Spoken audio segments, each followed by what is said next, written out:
bien, pues felicidades al ciclo y comenzamos entonces no conversación, porque yo intentaré decirlo lo menos posible, se trata de que lo escuchemos a él, sino incitación. Cantaré unas pocas cuestiones en realidad para que nos hable un poco de su mundo literario y de su manera de entender la narrativa, y no solo la narrativa. Hago primero una brevísima exposición preliminar sobre su figura, su trayectoria. He nacido en Sant Boi, que es un pueblo del este radio de Barcelona, en el 71. Es narrador, novelista, reportero, periodista y crítico o articulista, y es en todos estos géneros, con que trataremos de repasarlos uno a uno, es una de las voces más singulares y reconocibles del panorama actual. Es autor de 4 novelas. El día que me venga no se lo diré a nadie, de 2003, que fue que fue con la que abrió su trayectoria narrativa. Cosas que hacen boom, que fue la segunda, de 2007, Rompepistas, de 2009, la tercera, y Eres el mejor Cienfuegos, de 2012, que es la última hasta la fecha. De 2011 es un libro donde reunió algunos de sus ensayos / crónicas, dice, pues realmente son un poco transgénero, en torno a la música, que es una de sus grandes pasiones y de las que hablaremos también, la música pop, la música rock. Sobre esta diferencia también me gustaría consultarle, de 2011. Y el más reciente, el libro más reciente, Chap Chap, donde una antología que él llama confesional, donde ha reunido sus singulares artículos. Es un libro muy interesante del que hablaremos también. Tiene una web que es titulada Bendito Atraso, un nombre, por cierto, maravilloso, y un fanzine que codirigió hasta hace poco, la Escuela Moderna, que, si no recuerdo mal, remite a Ferrer y Guardia, sí, o algo así, que es uno de los grandes hombres del siglo XX.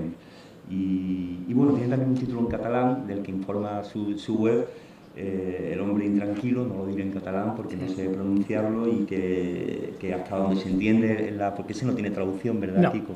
Hasta donde se entiende el resumen catalán, que supongo él mismo, la editorial, hace, parece de lo más incitador.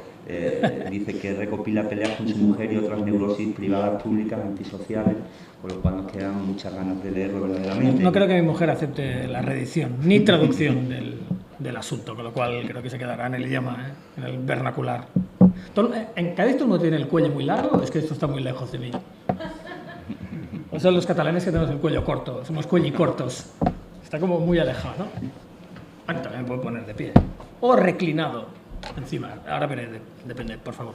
Sí, decía que nos gustará leer, si lo permite su mujer, ese libro cuando se tradujo al castellano, por ejemplo, pues también explicando un poco del catalán. Se define como un neurótico, melancólico, maníaco e histérico, y algo de eso sabíamos por sus novelas, desde luego. Y ya digo, espero que haya edición española en algún momento del libro. Es un escritor de formación autodidacta, como se decía antes, palabra que, por ejemplo, Umbral odiaba, porque siempre se le decían a él. Y bueno, en todo caso representa una cultura alternativa a la llamada alta cultura. Este es un debate un poco más periodístico que otra cosa, ¿no? Pero bueno, resulta, yo creo que es reconfortante. Tiene eco esto, ¿no? ¿Se oye? Que resulta, digo, reconfortante. Bueno, sabes que hay escritores que vienen de una estirpe de abajo, ¿no? Que no siguen, digamos, los modelos establecidos, aunque de eso también hablaremos. Realmente se inició en la cultura fanzinera, ha llegado a ser ahora mismo una firma, palabra que detecta también con buen oído, porque es una palabra bastante enfadosa, de medios muy importantes de difusión nacional. Se forjó, como decía antes, en el articulismo, que para él, según ha declarado en varias ocasiones, no es un mero modo de supervivencia, como lo es para la mayoría de los escritores, sino, bueno, que considera, digamos, una parte importante de su obra, y de hecho lo practica de una forma bastante singular, sobre la que hablaremos también. En fin, eso sería, digamos, una ligera radiografía con meros datos acerca de su trayectoria. Y a mí me gustaría empezar preguntándole, que es una cosa, es algo que es evidente en cualquiera de los libros que he mencionado, la gente del género, por el humor. Por el humor, solemos decir, no sin razón, que es digamos, un registro que al menos en la literatura española contemporánea ni goza de demasiado prestigio, con algunas excepciones, ni ha estado demasiado representado. Y bueno, pues me gustaría un poco, veo, en alguna ocasión te has referido, de hecho lo citas cuando quieras hacer alguno de tus libros a Julio Camba, por ejemplo, a los autores que llaman el 27 de humor, Javier Conceda, etcétera, que eran muy buenos y muy divertidos. Y hablaremos también de tus referencias anglófilas, que como tal te declaras, pero me gustaría primero que dijeras por qué crees que se debe ese descrédito del humor un poco absurdo y cuál sería tu linaje dentro de la literatura española contemporánea. Sí. En fin, si quisiera ser faltoso, diría que es una cosa eminentemente de nuestro país. O sea, el retraso perpetuo de nuestro país, porque en Inglaterra, por ejemplo, es anglófilo de pro y de nacimiento, es un país con defectos sin duda, aunque no es el momento de hablar de ellos, pero donde se parte de algo fundamental, de un presupuesto que es que el humor es inteligente, no es otra cosa. El humor, por definición, es la exhibición de inteligencia. Es una exhibición de inteligencia ajena a la pretenciosidad y a la afectación, ¿no? Lo cual, para mí, lo hace la gran manifestación de la inteligencia. Sin pomposidad, sin afectación. Eso para empezar. Segundo, la literatura es humorística, o sea, nació humorística. Esto, quien diga lo contrario es, en fin, es una completa aberración en términos, ¿no? La picaresca es humorística. El Quijote es humorístico, la intención original, Shakespeare es humorístico. Incluso Hamlet hace reír, si uno sabe dónde mirar. O sea, la intención original de la literatura, de la forma en la que lo veo, ¿qué coño? Como es, no es que lo vea yo, es que es así, era folletinesca y era de puro entretenimiento con enjundia y con fundamento y con pasión, pero entretener y hacer reír. Y ser popular. Que esto es otra cosa que se ha ido olvidando según han pasado los años, ¿no? Aquello estaba hecho para que fuera representado de una forma teatral para gente carcajeante, o sea, esa era la gracia del asunto. De otra manera, nadie hubiera empezado a hacer esto para 4 monjes trapenses, ¿no? Con lo cual, yo creo que lo del humor es una buena pregunta, pero es un poco rara, porque es una pregunta que en otros países no se hace. Yo creo que se hace aquí. Yo creo que aquí se parte de un genocidio, una tragedia nacional de tal orden que en los 70 todo el mundo, a finales de los 60 y en los 70, todo el mundo se puso a hacer cosas muy serias. Se entendía que había muerto un montón de gente y tal, pero si te fijas en el cine, literatura y tal, está tomado con ese carácter melodramático súper español de nadie se lo toma a cachondeo, excepto Berlanga. Berlanga es el único tío que dice, Dios mío, ¿qué ha pasado aquí? Vamos a hacer cachondeo de esto, porque si no, no vamos a salir de este asunto. Berlanga es el primer tío que dice que sus pelis no iban de la guerra civil, que pasaban en la guerra civil. O sea, que eran historias de humanos perdidos con todos sus patetismos y todos sus tropiezos y todos sus tormentos interiores en mitad de una guerra civil.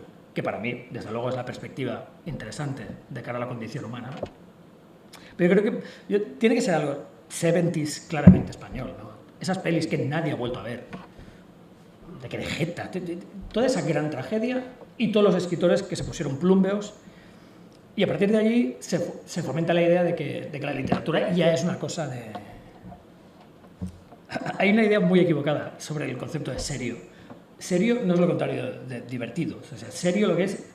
Alguna gente lo considera como si fuera aburrido en realidad. Y hay una larga tradición española de posguerra, de literatura y cine, que ya ha perdido por completo la afición la intención y la afición de ser divertida, de ser entretenida, de ser popular, a la vez que comunicas determinadas cosas y a la vez que eres profundo, todo como siempre había sido la música pop, la literatura y el cine. Y yo creo que nosotros, hablo en plural, yo, pero más gente, nos hemos saltado esa parte.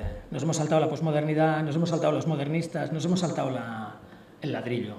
Yo he vuelto a a los autores que comunicaban con pathos y con profundidad una serie de dramas humanos y sociales, pero que la intención final era la desmitificación y vamos a reírnos de esta tragedia enorme en la que estamos inmersos, ¿no? Y por tanto hay una serie de tradiciones de los 70 y 80 y tal que yo y cada vez más gente, ¿no? Cuando yo empecé en el 2003 estaba solo, o sea, así de claro, no había nadie más. Pero no porque yo fuera un pionero y tal, sino porque la gente venía de otros sitios y venía de otras tradiciones y tenía otras ideas, ¿no? Es curioso, hablando de lo que decías, muchas veces han ido esa experimentación plumbea en la época verdaderamente de la novela social y todo esto, que es muy difícil de leer. Es muy difícil de leer. Y la posmoderna. La social y la posmoderna son los dos grandes cánceres de este país. O sea, cuando ya parece que nos habíamos librado de lo social, que lo social bien hecho, es que en este país tampoco hay un término medio, porque lo social, en Inglaterra era el free cinema, por ejemplo, no sé, La soledad del corredor de fondo, eso era social. Pero estos son pelis increíblemente acojonantes y emocionantes. ¿Por qué coño aquí se tuvo que tirar a las pelis insufribles de las 2, de las 3 de la mañana? Porque nadie quiere ver. Y no se creó ni una tradición chula, ¿no? O sea que lo social no es malo de por sí. Hay cosas sociales chulas. Y hablaremos de los jóvenes aislados y eso que parece que están un poco, ¿no?, y de la anglofilia y todo esto, pero al hilo de lo que decía, esa novela social experimental un poco plumbea o muy plumbea.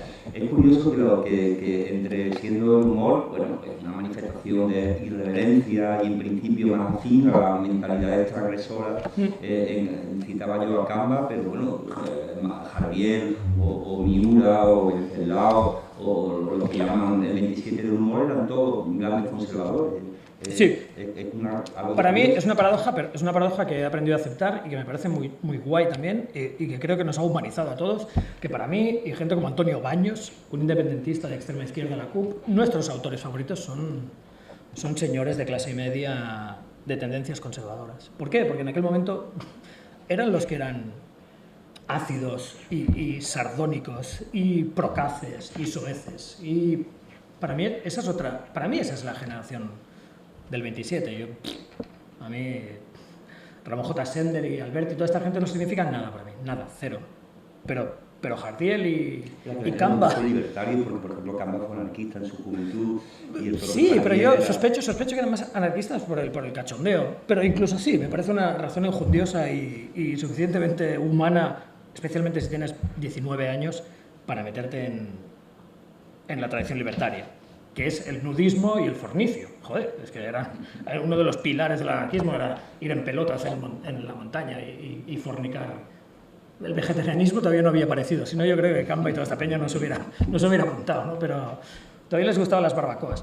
Pero cuando les leo, excepto cuando se ponen rancios de verdad, porque hay un par de cosas de Camba que no se pueden leer, el machismo de Jardiel es, claro, por supuesto, repugnante. Misoginia, ¿no? Sí, misoginia, pero también habría que hablar de la misoginia de Jardiel y aquí no es el lugar ni el momento. Es una misoginia que no viene de ser un machito, sino viene de ser un tío torturado y que se considera feísimo y horrible y retorcido. Es más el fantasma de la ópera, con lo cual hay que tomarlo dentro de otra perspectiva. No es un jugador de rugby de 2 metros que habla con misoginia, es un tío recontrahecho. Bueno, él se consideraba recontrahecho y pequeño y él decía que decía feo al cubo o algo así, o sea, se consideraba espantoso, ¿no? Y yo creo que las tragedias matrimoniales y tal le afectan, pero en fin, es una parte de Jardiel que uno no puede obviar, pero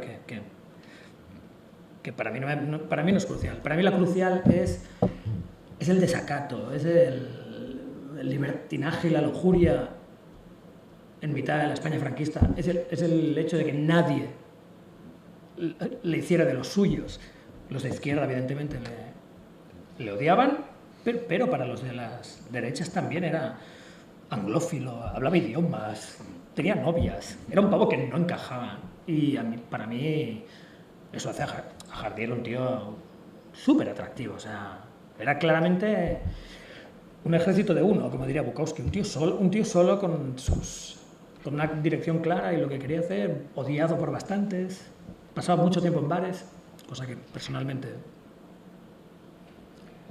Y hablaba de cine en varios lugares como un anglófilo militante, la mencionaba nada más empezar la anglofilia, mencionabas también a Shillito, y estaría interesante también que nos hablara de los caminos.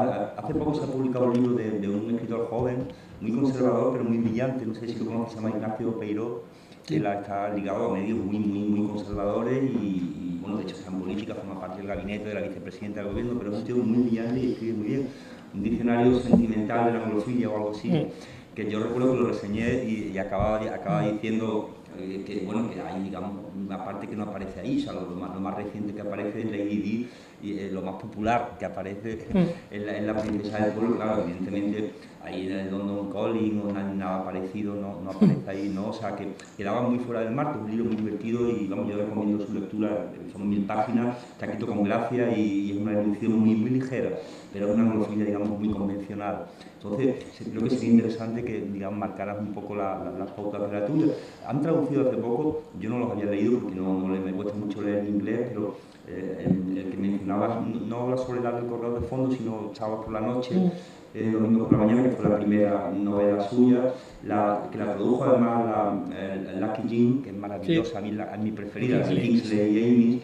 La tradujo un gaditano, un poeta, José Manuel Benítez Ariza, la suerte de Jim, más o menos a principios y salió la tercera, de Brain, un lugar en la cumbre. Sí. Y son 3 novelas maravillosas escritas por veinteañeros, con una frescura, son absolutamente pre-punk, ¿no? Porque es un espíritu destroyer, están todo el tiempo borrachos y tienen una irreverencia y supongo que hasta ahí al menos puede, como poco, puede retrotraerse, ¿no? Ese espíritu. Yo creo que el espíritu inglés, la gente que lo toma por la parte tradicional y tal, un cierto tipo de galletas y tal, creo que no han entendido realmente lo que es el espíritu inglés de verdad. Es irreverente por naturaleza, esa es la gracia que tiene. Es el completo desacato, o sea, incluso sus instituciones legendarias y tal, la perspectiva social y la perspectiva del vulgo y de la clase obrera a la que pertenezco es de mofa constante, o sea, siempre ha sido así, o sea, se les tolera pero como una broma que existe y que, a pesar de unos cuantos intentos de llevarles a la picota, todavía no ha funcionado. Oremos porque esto funcione en un futuro, pero que hasta el momento no ha sido así. Pero la gracia precisamente de la cultura inglesa es el no tomarse en serio a sí misma. Es algo que es completamente diferente a nuestra perspectiva. O sea, quizá porque fuera una superpotencia naval. Eso no nos concierne aquí. En cualquier caso, el mayor pecado, yo he vivido muchos años en Inglaterra, el mayor pecado para un inglés es el pavo que se toma en serio a sí mismo. Es como el horror, es como el ridículo público mayor que puedes hacer. Mucho más que te pillen con una media anudada al cuello, como es tradición entre algunos de sus ministros más ilustres, y con la picha tiesa colgado en un... No, el gran ridículo público es tomarte en serio a ti mismo. Y por tanto, esto son los cimientos de una cultura entera, que es reírse de sí misma constantemente. Es una cultura que se alimenta de la guasa y para la cual la tragicomedia es la forma perfecta de manifestar no solo el carácter nacional, sino la condición humana. Y en esto yo me sentí hermanado antes de entender lo que me estaba pasando. Ya de pequeño, yo era muy niño cuando era anglófilo, todavía no sabía ni deletrear anglófilo y era anglófilo. Ya de niño empecé a leer, no particularmente tragicomedia, ni Reginald Perry, nada así, desde luego me hubiera suicidado, era prematuro claramente, pero viniendo como yo venía de un pueblo del extrarradio barcelonés, de clase obrera y tal, cada uno se monta sus lugares donde vivir, ¿no? Sus fantasías y sus sueños en los que habitar para sobrevivir al tedio diario, ¿no? Y para mí, por cosas tan pueriles quizá como Los Cinco, Enid Blyton, o Conan Doyle, o el Dial Striffit de John Wyndham, o Gulliver, cosas así, algo pasó ahí dentro que todavía no soy capaz de explicar y que empezó una fascinación, hablo de una fascinación EGB, o sea, en tercero o cuarto EGB ya me pasaba el día pensando en aquella isla, ¿no? En cómo eran las descripciones de las comidas, que luego viviendo allí he descubierto que era todo ponzoña, pero cuando yo era pequeño y posiblemente punible por la ley, desde luego. Y no, por eso no pueden exportar salchichas a la Unión Europea, porque todo lo que se vende ahí es potencialmente letal y venenoso. Pero cuando lo leían en, no sé, en El viento los sauces, y el señor Topo comía pastel de higadillos, yo creía que aquello era la cosa más fascinante y exótica que había visto en la vida. Os puedo decir que el pastel de higadillos no es una comida, es un arma. Y como tal hay que arrojarla lo máximo de lejos posible. Eso puede matar a cualquiera. Es como un hojaldre donde la comida interior está a 10.000 grados Kelvin y te abrasará la lengua y tal. Y aparte te va a envenenar. Pero bueno, ¿qué coño estaba diciendo? ¿Esto es una clase de gastronomía inglesa o qué? Que a veces me voy por las ramas. No, lo que quería decir es que de niño, por cosas así, por cosas bobas como esta, y por el rollo victoriano, que tampoco sabía ni deletrear, pero la cultura victoriana me parecía, incluso como prepuber, me parecía muy intrigante y algo fascinante y extraño, porque lo es. Luego descubrí que realmente lo era. Al contrario que el pastel de higadillos, era algo súper fascinante que valía la pena. Y allí se forjó una relación que tendría que ser eterna y que acabó con nuestro pastel de boda de los ingleses y yo. Fue cuando a los 14 años descubrí la música pop. Encima tienen música pop. Esto es la hostia. O sea, y no música pop, evidentemente. La música pop. O sea, ellos la han inventado. O sea, ellos hicieron todo lo guay. Claro, y entonces firmé por una subcultura. ¿Qué coño firmé? Me arrojé de bruces encima de una subcultura. Los mods, por si merece la pena subrayarlo. Y para mí aquello encajaba al 100%. O sea, era un amor infantil sublimado en pasión semidelincuente adolescente. Te puedes tirar una vida buscando cosas así. Yo las encontré de lleno, lo tenía clarísimo. No solo lo tenía clarísimo, sino que además miré a mi alrededor y había unos cuantos majaras como yo, con lo cual encima tenía una banda. ¿Qué más quieres? Es un milagro que esté aquí, de hecho, ante vosotros, porque con todas estas cosas lo clásico hubiera sido acabar como Keith Moon, con pinta de señor de 50 años a los 27 y bebiendo brandy a las 9 de la mañana. Pero no fue así. Anfetas. Eso es lo que nos mantuvo jóvenes. Sobrepuesta además, al menos es mucho más habitual aquí lo que, bueno, el orgullo working class, que no solamente en las subculturas urbanas ligadas a la música, sino en la cultura a secas. O sea, convive toda esa, digamos, cosas tan ordenancistas del legado victoriano, que los nostálgicos lo mantienen de una manera mucho más visible. Bueno, el pop es nuestro, o sea, el pop es working class por definición. O sea, no hubiera salido de ninguna otra clase. Salió de la clase obrera. Eso ni 1000 años de engaño del establishment cambiarán algo que es obvio. O sea, el pop solo existe porque es música popular, creada por la clase obrera y encima convirtiéndose en una de las grandes manifestaciones del espíritu humano del siglo XX, para no decir la mayor, junto al cine. O sea, yo creo que esto, en fin, es una cosa que es inmensa, o sea, es inmensa y es sobrecogedora comprender. Las cosas han cambiado, desde luego. Comprender que en un momento esta cultura era la que articulaba lo que pasaba en el mundo. O sea, era, como dicen los Public Enemy, que el rap era la CNN de los negros. En los años 60, 70 y 80, el pop era el telediario de la clase obrera, era lo que explicaba lo que estaba pasando, ¿no? Y no solo desde el punto de vista de realismo social, sino de todo. El pop era lo que articulaba lo que te sucedía. Era la primera vez que veías que alguien explicaba, en ese grandísimo momento que no suele repetirse tan a menudo, alguien pone con palabras y de una manera articulada y bella, además, de una manera bella, lo que te está sucediendo, antes de que tú tengas la capacidad de ordenar tus pensamientos, ¿no? Esto es el pop, para mí mucho antes incluso que la literatura. El pop fue la primera disciplina, la primera manifestación que me explicó. Y no a mí, explicó a una comunidad entera. En Inglaterra lo grande, pero aquí también. El pop en español explicaba cosas que yo no sabía explicar. Los grupos de aquí decían cosas que yo aún no habría sabido poner en frases. Y cuando escuchaba a los grupos que me molaban, La Granja o Brighton 64, los negativos y tal, aquello era mi historia. Bueno, mi historia no, la historia de...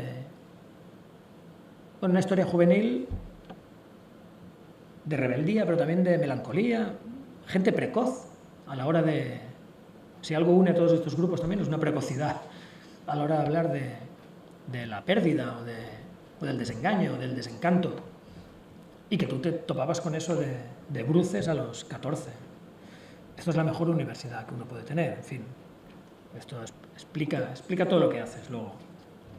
Esa articulación del mundo. Esa visión del mundo, además, que aparte es una visión del mundo que está tomada desde la oposición. No está tomada desde el mainstream ni desde la alta cultura. Yo desde muy niño desconfiaba de la alta cultura.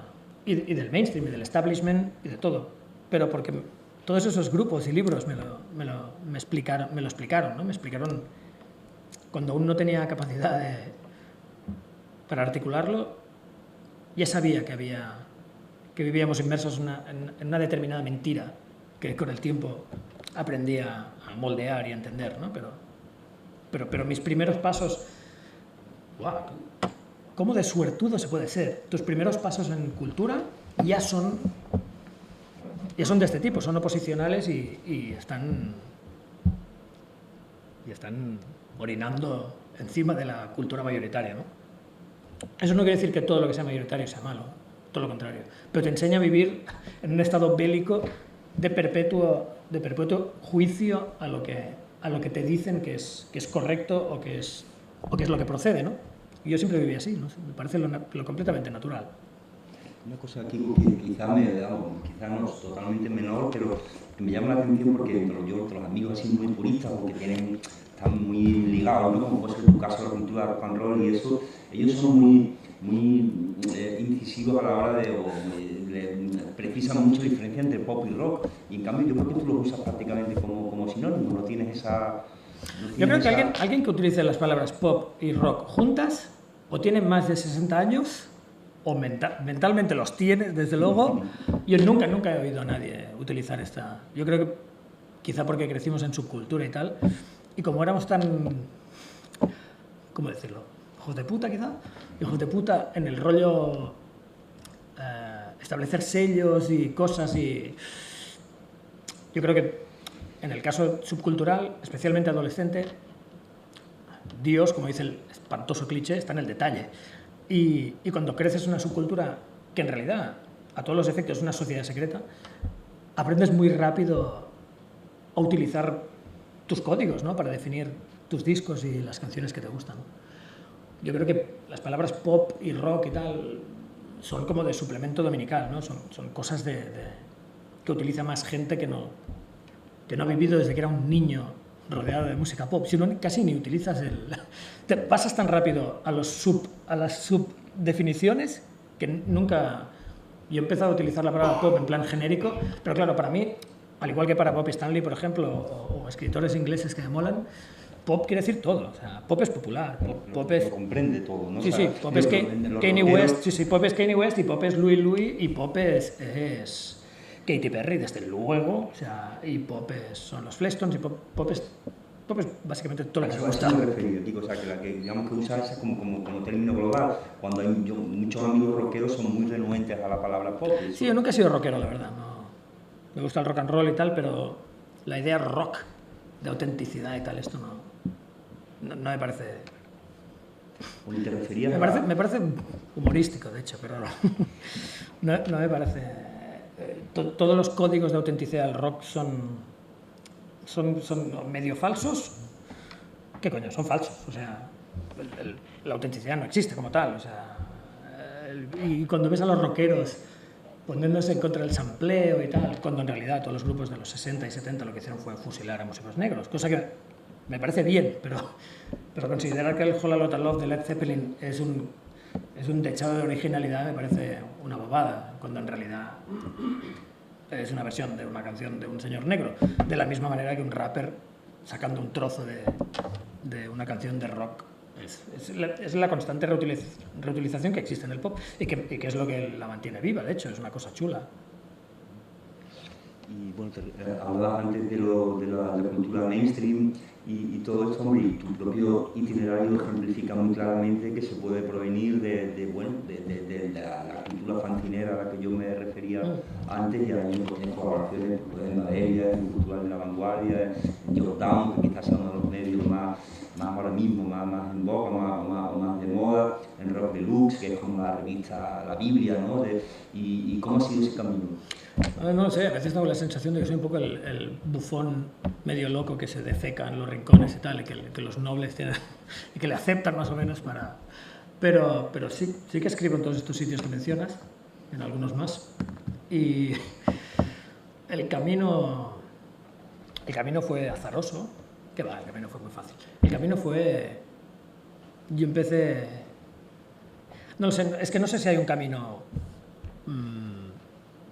lógico, tradicional para hacer estas cosas. Desde luego mi camino no es el camino de profesional, de periodismo o de sacarte una carrera, desde luego. Yo abandoné los estudios a los 17, adecuadamente quiero decir, además, porque nada de lo que me estaban enseñando tenía relación con mi vida, o aquello pensaba entonces, y sin embargo, yo creo que la disciplina y la inclinación, vamos a no llamarle talento, pero la inclinación narrativa no es una iluminación mariana que aparece a los 30. Tiene que ser siempre así. Tienes que haber crecido así. Yo de niño quería escribir novelas, escribía narraciones, posiblemente abyectas para mis compañeros de clase, donde aparecían ellos. Creo que esto ya explica todas las novelas posteriores donde salen mis amigos. Y luego lo abandoné porque en el entorno de clase obrera donde vivía yo no había ejemplos palpables. En mi pueblo no había. Yo había locos, rumbistas. Teníamos el índice de alcoholismo más alto del Baix Llobregat, lo cual siempre ha sido un motivo de jolgorio, un triunfo en mi pueblo, aunque todavía no entiendo por qué, todas aquellas cirrosis. Y no había una figura que hubiese trascendido, ni siquiera en rock and roll. Así como Cornellá tenía la banda trapera El Río, como mínimo, Zamboy no tenía nada, mi pueblo no tenía nada. Bueno, tenía el rugby es una cosa muy chula, pero en cuanto a una vía de escape, un camino de escape desde la clase obrera, no había nada, con lo cual todo ese talento e inclinación original se me olvidó que podía hacer, que tenía esta inclinación a las historias y a las palabras. Y luego, pues yo creo que la historia, como decías, es la autoedición, escribir en fanzines, hablar de discos de la misma manera que había hablado con mis amigos, intentarlo poner de una forma no poética, ni mucho menos, pero sí de una forma apasionada, inspiradora y con mi voz, buscar una voz que fuera única y memorable, del mismo modo que todos los autores y periodistas ingleses que yo leía tienen una voz completamente distintiva y clara, en una primera persona que no pedía permiso por serlo, ni se disculpaba por serlo, una primera persona clara, no agazapada tras una trinchera, sino con un yo claro que explicaba. Todos estos periodistas y autores que yo leí pueden hacer lo que para mí todavía es la más alta de la distinción más clara del columnismo que a mí me interesa y que me parece inspirador, y que es que pueden escribir de cualquier cosa. O sea, mis autores favoritos pueden hablar de videojuegos, que no tengo ni puta idea de qué son, y el artículo era tronchante, era tronchante, estaba lleno de imágenes sagaces y audaces, y te morías de risa y aprendías, y tenías un pasadizo de entrada a una intimidad, conocías al tío, estaba todo ahí, aunque hablaran de Super Mario Bros. Y yo creo que esta sí es una escuela. Esta para mí es una escuela clara. Estos tíos ingleses me enseñaron algo que hasta que muchos años después conocí a Canva y a gente así. Canva no es mi educación, Canva para mí es algo reciente, yo lo conozco desde hace 7 años o algo así. Pero de niño, y a los 16, 17, leía Nick Cohn y luego leía columnistas ingleses y tal. Me obligué a aprender inglés para poderles leer, lo cual fue también azaroso y arduo, pero y vi algo que en aquel momento no era común, que era columnistas que hablaban de ellos todo el rato, sin pedir permiso, ni perdón, que les daban una columna sobre algo y lo primero que te hacían era hablar de su familia.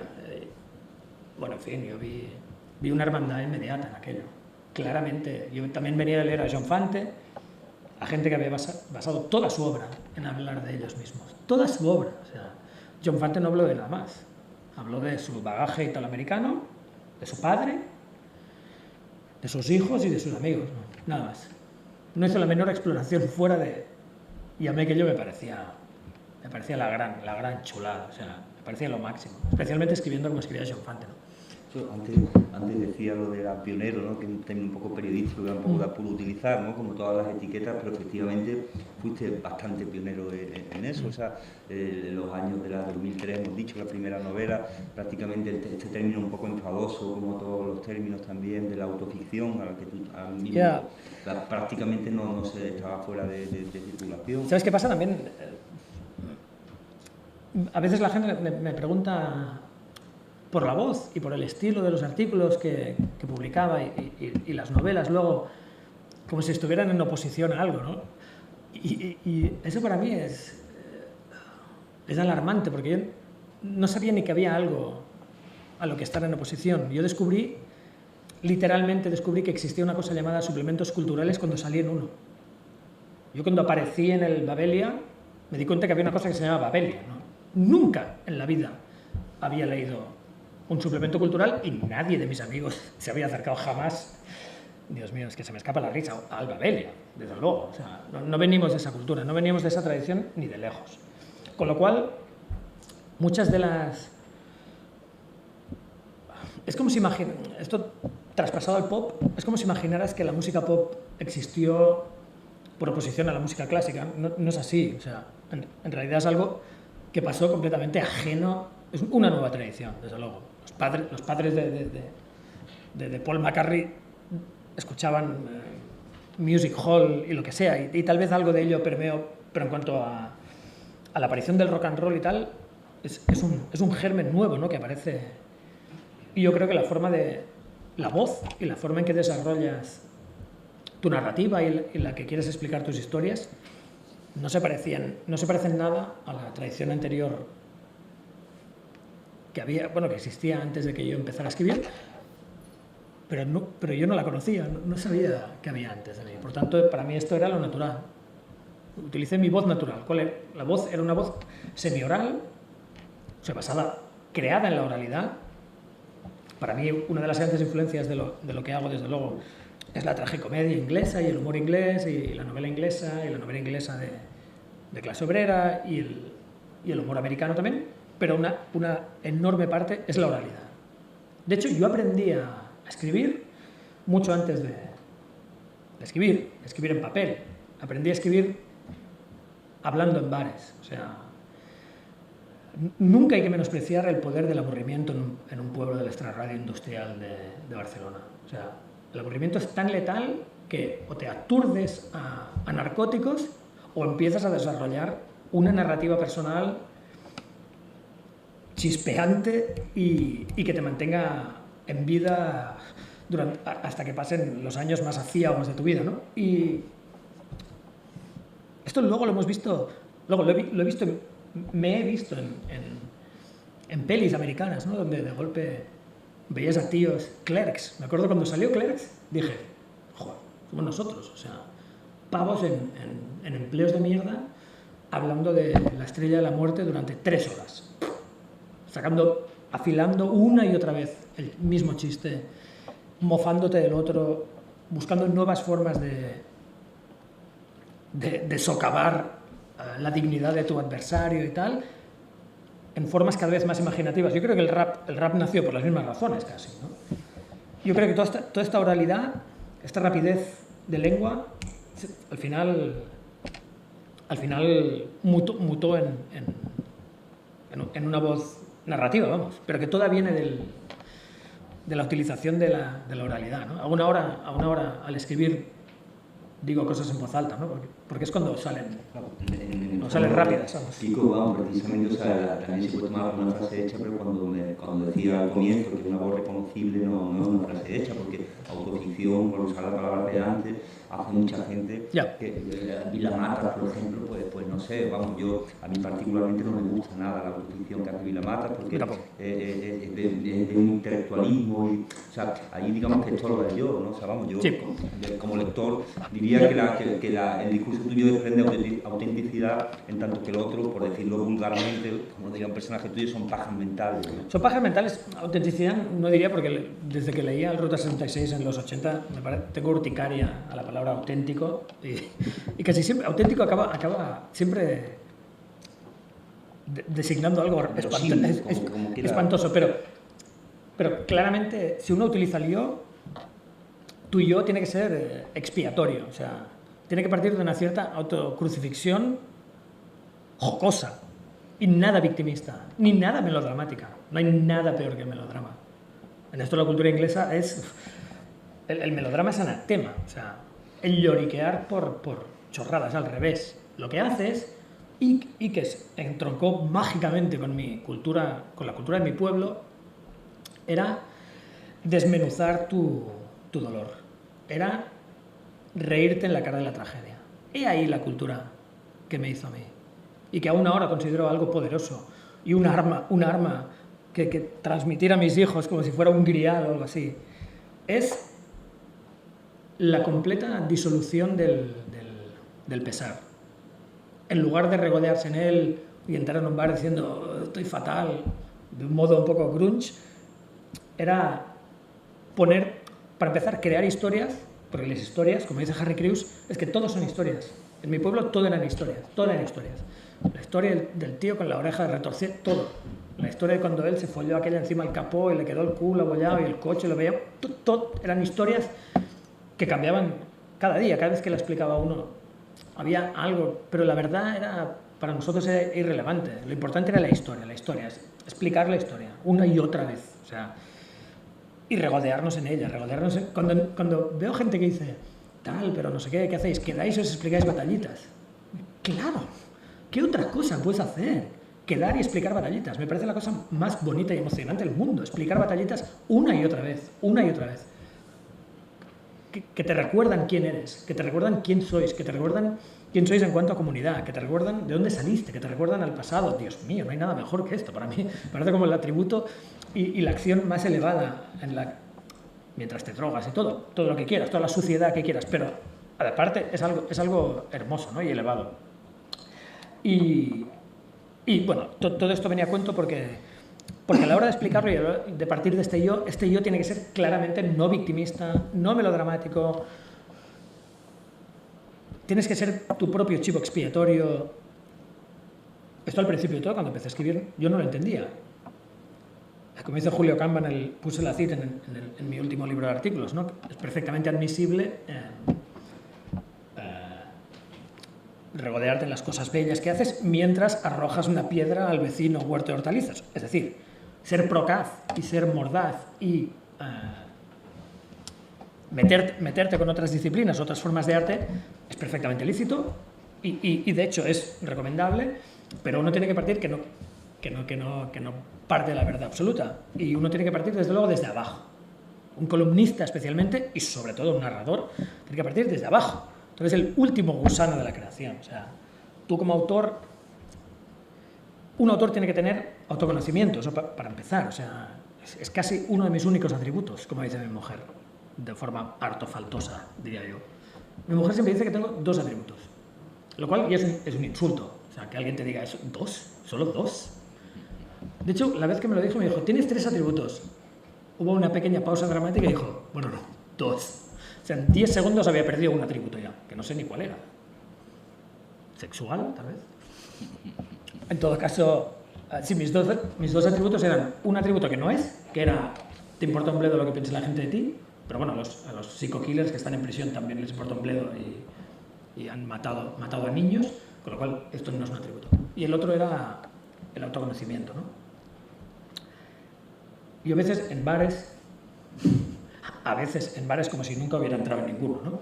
Una vez que estuve en un bar, o sea, siempre que estoy en bares, y estoy en ellos muy a menudo, escucho a gente hablar de sí mismos y me llena de una mezcla de amor, shock, alarma y repugnancia a la vez, en un cóctel imposible, cuando oigo a gente hablar de ellos mismos de una manera que no son ellos, es otro fulano, o sea, es gente que claramente no ha hecho un autoexamen, ¿no? Se hablan de ellos como si fuera otro Mendas, ¿no?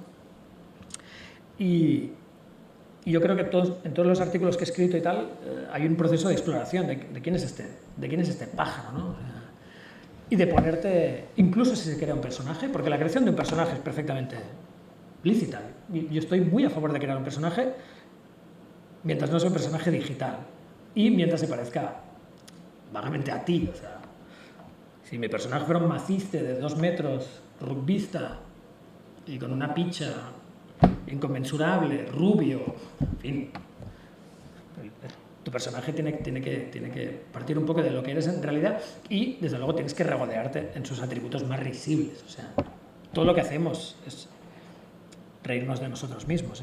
De eso van mis artículos. Has contestado verdaderamente hablando de todo esto, de cómo o sea, una literatura tan abiertamente autobiográfica, tanto la narrativa como los artículos a los que te referías ahora mismo, pues cómo conjurar ese peligro tan de nuestro tiempo, por otra parte del narcisismo, de la exhibición, del yo, la contesta muy bien, pues, con humor. Es una pregunta que me han hecho muchas veces, lo del... Para mí, algunas de las diferencias claras que veo, no porque los que lo hacemos de otro modo estemos por encima, ni mucho menos, pero desde luego hay primeras personas y primeras personas, desde luego, ¿no? Y hay un par de primeras personas con las que yo no comulgo y que no me parecen nada cercanas a mi primera persona. Por inmediatez, por ejemplo. O sea, mi primera persona es una primera persona que necesita una digestión. O sea, yo necesito entender los procesos de las cosas generalmente azarosas que me suceden. Si las cosas que me pasan, como cuando atropellé a un viejo, o cuando, en fin, me cagué en los pantalones en una pelea en León, o cuando, todo esto, si lo hubiera hecho con un tuit, no tendría ni puta gracia. O sea, me acabo de defecar. Bueno, sí que tendría una cierta gracia, lo que lo he dicho. Acabo de defecarme en un parking de León, tiene una cierta gracia. Pero es una gracia muy efímera. Perdón, me hago gracia a mí mismo, es otro de mis atributos. Perdón, defectos. Pero todo esto, para mí, las redes, para llamarlas de algún modo, quizás porque no soy suficientemente brillante, pero para mí todas estas imágenes y todas estas anécdotas y todas las cosas que nos suceden, todas estas batallas, tienen que procesarse y tengo que encontrar una voz que las explique bien. Un artículo digerido, estructurado y que luego sea memorable y inolvidable a poder ser y que sea rítmico y que sea enjundioso y chispeante y pirotécnico cuando procede y te haga reír y te ponga melancólico. Todo esto en un artículo yo no lo puedo hacer la mañana siguiente de que me suceda algo. Tiene que haber una digestión. Por tanto, y esta digestión, desde luego, viene ya inmersa en una desmitificación. O sea, tienes que ser ridículo. Bueno, casi todo lo que me pasa es ridículo, pero tiene que ser ridículo y tienes que explicar lo ridículo. No como el triunfador, no como Maciste, sino como un ser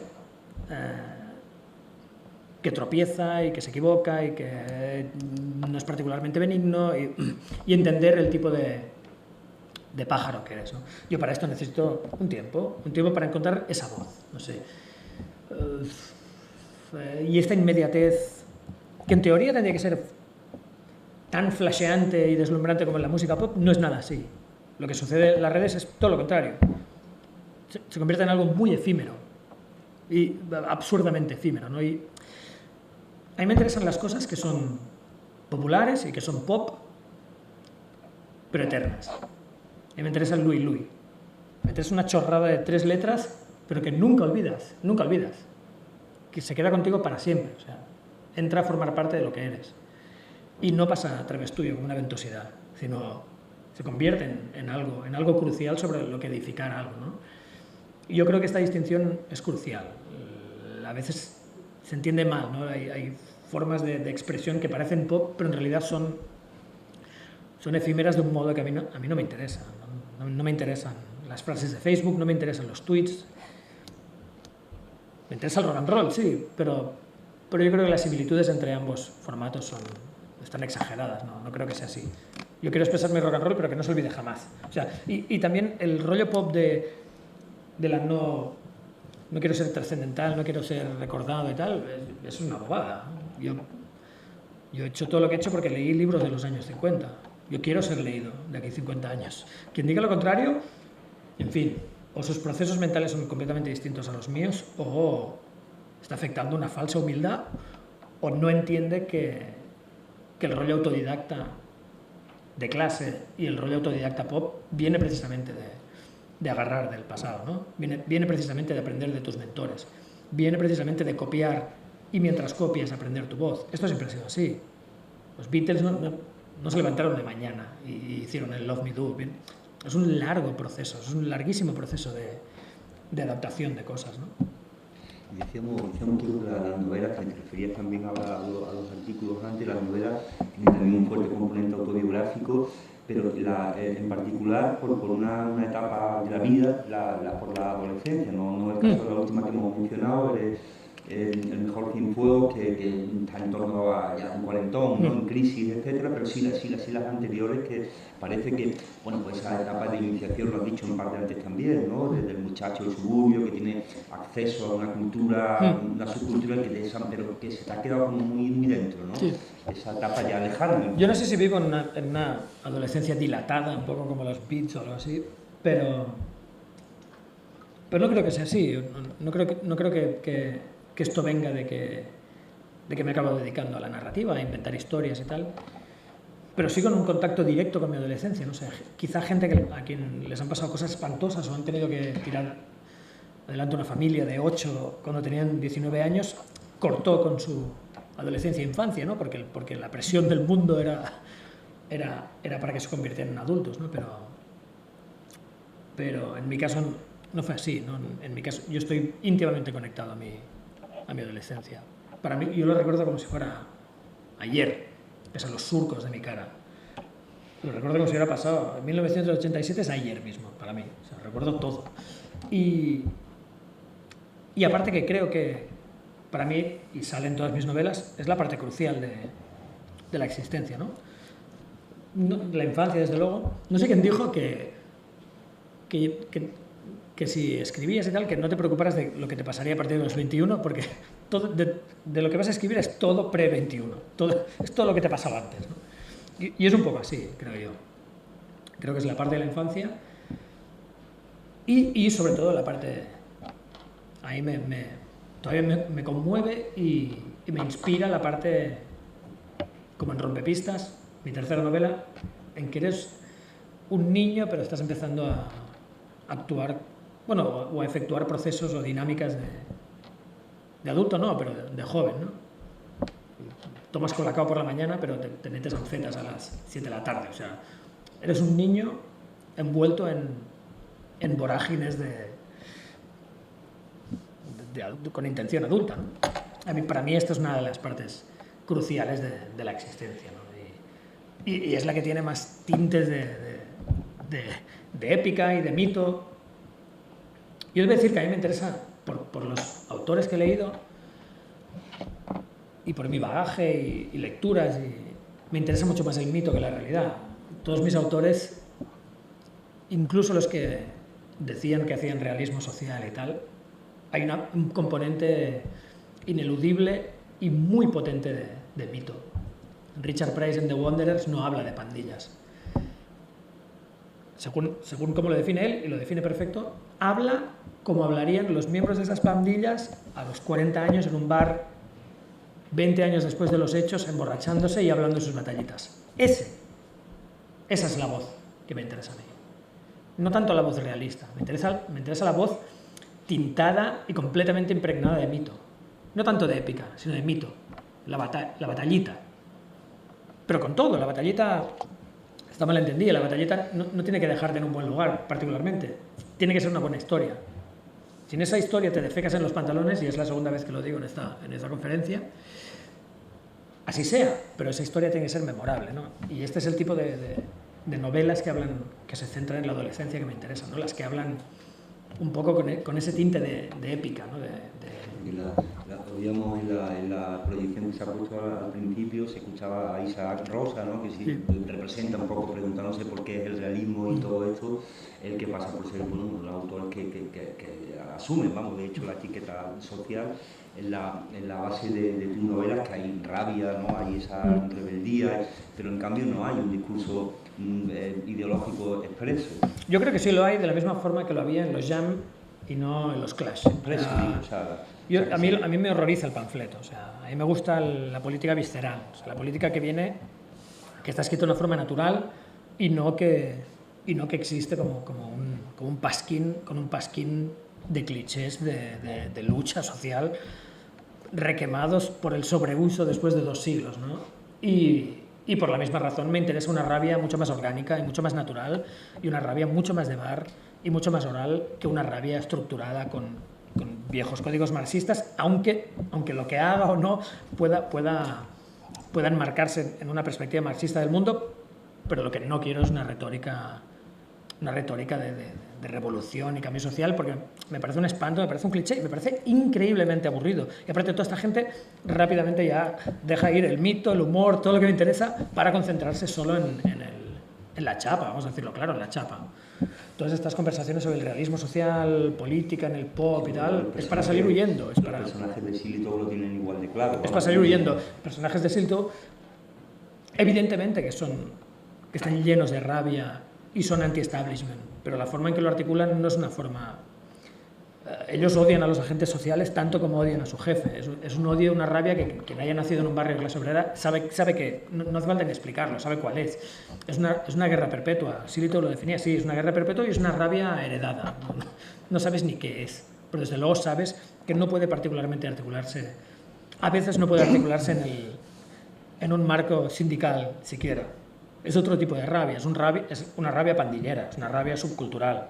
Dentro de las subculturas y las pandillas yo vi una articulación de esa rabia en aquel momento como mínimo.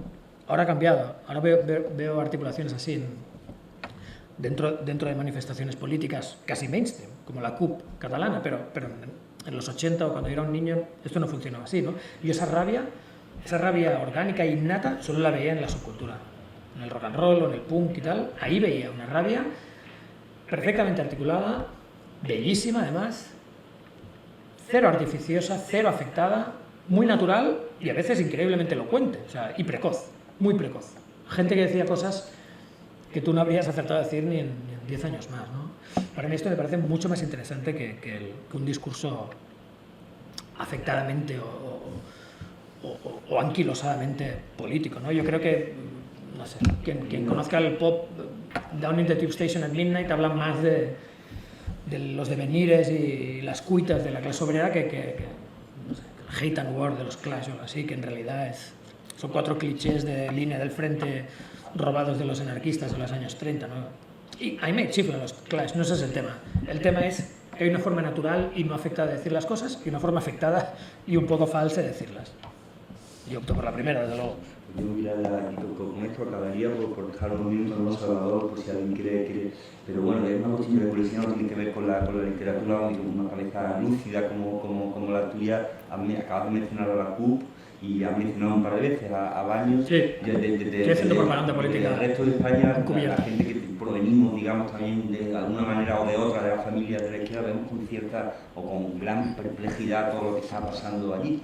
Como definido varias veces pues, como una persona de abajo, ¿cómo veis la gente con la que tú te puedes identificar todo esto que está pasando allí, que es una cosa en principio absolutamente burguesa, y cómo es posible, por ejemplo, un partido como la CUP? Bueno, la CUP no tiene nada que ver con Convergencia, por ejemplo. La CUP es un... Bueno, que son aliados ahora mismo, o sea, a todos. Yo creo, bueno, en fin, no me esperaba hacer un meeting de la CUP ahora mismo, no tenía preparados los papeles. Es una curiosidad personal, vamos, que... Tengo que hacerlo ahora, pero no lo tenía preparado en él. No, la CUP no funciona así. La CUP, quien lo ha vivido desde... Para mí el independentismo de la CUP es irrelevante, yo no los voté. por eso los voté, porque era la única gente que venía de Casal, de Ateneo, de local social, de lucha social, no, por eso interesa de estar contra los desahucios. Era la única gente que veías, entre otras plataformas, en la calle, ¿verdad? Eran los únicos tíos que veías en los bares. O sea, yo la gente de la CUP los he conocido en bares. O sea, gente no vienen de una tradición de política profesional. Es gente de verdad. Esto que siempre hemos oído a la izquierda o Izquierda Unida y tal, ¿no? Gente de la calle, mentira. Sus hijos se van a colegios privados, tal. No, esto de golpe ha cambiado. O sea, gente como la Colau, que no es de la CUP, pero ha habido contactos, o Antonio Baños y tal, son gente de cole público, cuyos hijos van a los coles públicos, que cogen el autobús. Cosas tan pueriles y estúpidas como esta hacen que ya sean algo, para empezar, refrescante, me encanta ese verbo, refrescante en la política catalana. En segundo lugar, las condiciones. Se ha aburrido hablar de política, pero prefería hablar de los coles. Pero yo me refería a la deriva nacionalista de la izquierda popular. Esa es la curiosidad. Es que no es una deriva nacionalista, es un nacionalismo imperialista, es simplemente un reclamar una autonomía. O sea, y librarse de los Borbones. ¿Quién no quiere librarse de los Borbones? Porque, o sea, yo solo procederé que no como cualquiera. O sea, para librarme de la familia real, quien sea, menos nazis. Nazis no, pero todo lo demás, que me tengan en sus filas. Aquí se ha acabado mi speech político. Creo que no voy a entrar en la CUP. No me noto el flow. Gracias, amigos.